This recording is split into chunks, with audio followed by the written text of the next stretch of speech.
दोस्तों, मैं अजय पत्रकार। जय हिंद, जय भारत। पाकिस्तान का मेजर जनरल सियालकोट में मारा गया नासिर खान और भारत की एयर स्ट्राइक में मारा गया पाकिस्तान का मेजर जनरल नासिर खान। ये देखिए, नासिर खान की बाकायदे फोटो है। आपको बतला दें, नासिर खान सियालकोट में मारा ही नहीं गया। नासिर खान के साथ पूरे अपने अस्त्र शस्त्र और उनके साथ उनके अधीनस्थ लोग, सभी पाकिस्तान सैन्य के प्रमुख लोग थे, वो भी मारे गए।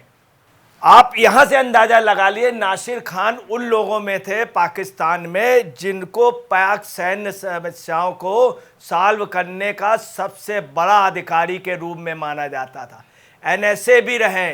आप यहां से अंदाजा लगा लिए, नवाज शरीफ ने नासिर खान को बुला करके उस समय सेना की कमान दी थी, नवाज शरीफ, तारिक अजीज वगैरह ने। और आपको बतला रहे हैं कि नासिर खान विदेशों में कई सैन्य ऑपरेशन में रहे। अब पाकिस्तान और भारत के युद्ध में पाकिस्तान की ओर से सियाचिन के युद्ध में भी प्रमुख भूमिका निभाने वालों में नासिर खान थे। आप यहाँ से अंदाज लगा लीजिए, नासिर खान को एनएसए बनाया गया था, मगर मुनीर जो थे हमेशा नासिर खान के खिलाफ रहे। ये भी बात छंद के आ रही। पख्तून और बलूच की काफ़ी समस्याएं नासिर खान ने सॉल्व की थी। नासिर खान के मरने से अब पाकिस्तान के पास ऐसा कोई व्यक्ति नहीं है, ऐसा कोई सैन्य अधिकारी नहीं जिसकी वहाँ के पॉलिटिकल लोगों से इंटरनेशनल लेवल पे अच्छी पहचान हो। ये एक सबसे बहुत बड़ा पाकिस्तान के लिए सेटबैक हुआ। सबसे बड़ी बात ये रही कि जो पाकिस्तान के सेना प्रमुख हैं मुनीर, वही इनके ज़बरदस्त खिलाफ थे। अब पाकिस्तान के पास कोई सहारा नहीं रह गया है। मैं आपको ये भी बता दूं कि आप अंदाज लगा सकते हैं नासिर खान की कितनी वैल्यू थी कि 2005 में नासिर खान 6 दिसंबर 2005 में बैंकॉक में अजीत डोभाल से मिले थे स्वयं, और उन्होंने रिक्वेस्ट की थी कि सियाचिन कश्मीर का जो है इस पे सीज फायर किया जाए और सौहार्दपूर्ण हम लोगों का व्यवहार है। ये नासिर खान की हिम्मत थी जो पाकिस्तान से जाके बैंकॉक से गुप्त वार्ता हुई थी। आप समझ ले, ऐसा व्यक्ति पाकिस्तान से जाने के बाद अब पाकिस्तान की तबाही कोई नहीं रोक सकता। सियाचिन के मामले पे, कारगिल मामले पे नासिर खान ने जब देखा कि सेना पिट रही है तो नासिर खान ने रिक्वेस्ट की विदेशी सब लोगों से और अटल बिहारी वाजपेयी से कह करके रुकवाया, वरना कारगिल में बहुत बुरी स्थिति पाकिस्तान की जा रही थी, भारतीय सेना आगे भी बढ़ती। अब पाकिस्तान के पास कोई नहीं रह गया, कोई नहीं। और देखिए, दो विकल्प, एक तो विदेश मंत्री ने आज पाकिस्तान को, अमेरिका के विदेश मंत्री ने हड़काया और कहा स्पष्ट रूप से कि भारत से किसी तरह से सुलह करो, माफ़ी मांग करके। और नवाज शरीफ से भी कहा और वहाँ के साथ में सेना प्रमुख से भी कहा और भारत को भी कन्वे करने की कोशिश की कि पाकिस्तान को माफ़ कर दें। ये पाकिस्तान की कमर टूटने के बराबर। यही नहीं, आपको मैं ये भी बता दूं, आतंकी जो जैश और लश्कर के प्रमुख आतंकी भी मारे गए हैं, जिसमें मुदस्सर और अबू जंदाल के मारे जाने की पुष्टि हो गई है। इसके अलावा आपको बतला रहे हैं कई आतंकी, अजहर मसूद का रिश्तेदार यूसुफ भी मारा गया, जमील भी मारा गया और कई अन्य टॉप के जैश और लश्कर के कमांडरों के मारे जाने की पुष्टि हुई है। यही नहीं, असगर मसूद के भी मारे जाने की खबरें पाकिस्तान में चल रही हैं, मगर वो तथ्य छिपाया जा रहा है। अब पाकिस्तान के जो टेररिस्ट थे वो भी मारे गए हैं, सेना के प्रमुख मारे गए हैं, 9 एयरबेस उड़ा दिए गए हैं। 9 एयरबेस जहाँ पे इनका ड्रोन का मेन सेंटर था तुर्की का, वो पूरा उड़ा दिया। वहाँ के सशस्त्र भंडार उड़ा दिए गए हैं। और आपको बता रहे, जो बलूच में जो विद्रोह हो रहा था पख्तून में, अगर कोई व्यक्ति सॉल्व कर सकता था तो मेजर जनरल नासिर खान, चूँकि वहाँ का उन्होंने ऑपरेशन किया था और ये वादा किया था बलूच से कि हम शांति ला देंगे, और शांति लाए थे सेना का अधिकारी। और उसके बाद अब पाकिस्तान में कोई नहीं रह गया। अब पाकिस्तान का नष्ट होना निश्चित है, क्योंकि विदेश में संबंध अगर किसी के थे, मुनीर के किसी भी कंट्री में अच्छे संबंध नहीं है। अब आपको बतला रहे हैं कि मुनीर को कोई भी, आप समझ लीजिए, कोई भी अंतर्राष्ट्रीय ना ही इनके जरिए समझौता हो सकता, ना कोई देश मानेगा, ना ही इनकी बात वहाँ के प्राइम मिनिस्टर मानने को तैयार है, ना ही वहाँ के पूर्व प्राइम मिनिस्टर।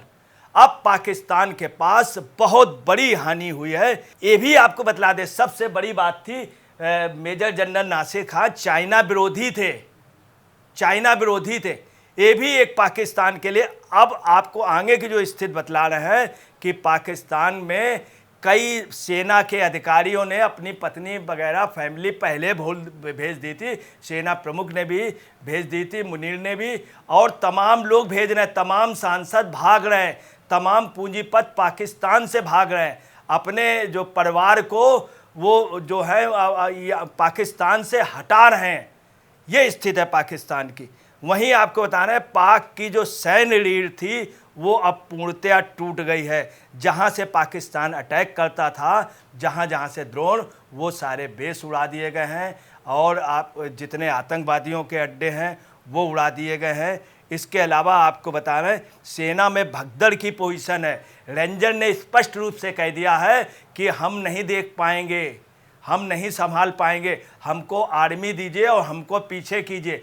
तो आर्मी के जवान उनके फेवर में भेजे गए हैं, परंतु आर्मी भी इस समय पीछे हट रही है। सबसे बड़ी बात ये भी स्थित हो सकती है कि आर्मी की सोच इस समय, चूँकि एकदम से पाकिस्तान, अफगानिस्तान, तालिबान, इन सब जगह की सोच बदली है, युद्ध से लड़ने के लिए तैयार नहीं हो। आपने देखा होगा अभी जब अफगानिस्तान में तालिबान में जब चेंजिंग हुई थी, आर्मी ने लड़ने से मना कर दी। यही पोजीशन पाकिस्तान की भी है कि चूँकि पाकिस्तान की सबसे बड़ी सेना सरेंडर कर चुकी, एक भी मिसाइल से वो भारत पे दाग नहीं पाए। उन्होंने भारत पे कल 27 मिसाइलें की, सभी मिसाइलें जो हैं वो डिस्ट्रॉय भारत ने कर दिया, और भारत की हर मिसाइल वहाँ पे टारगेट पे जा रही।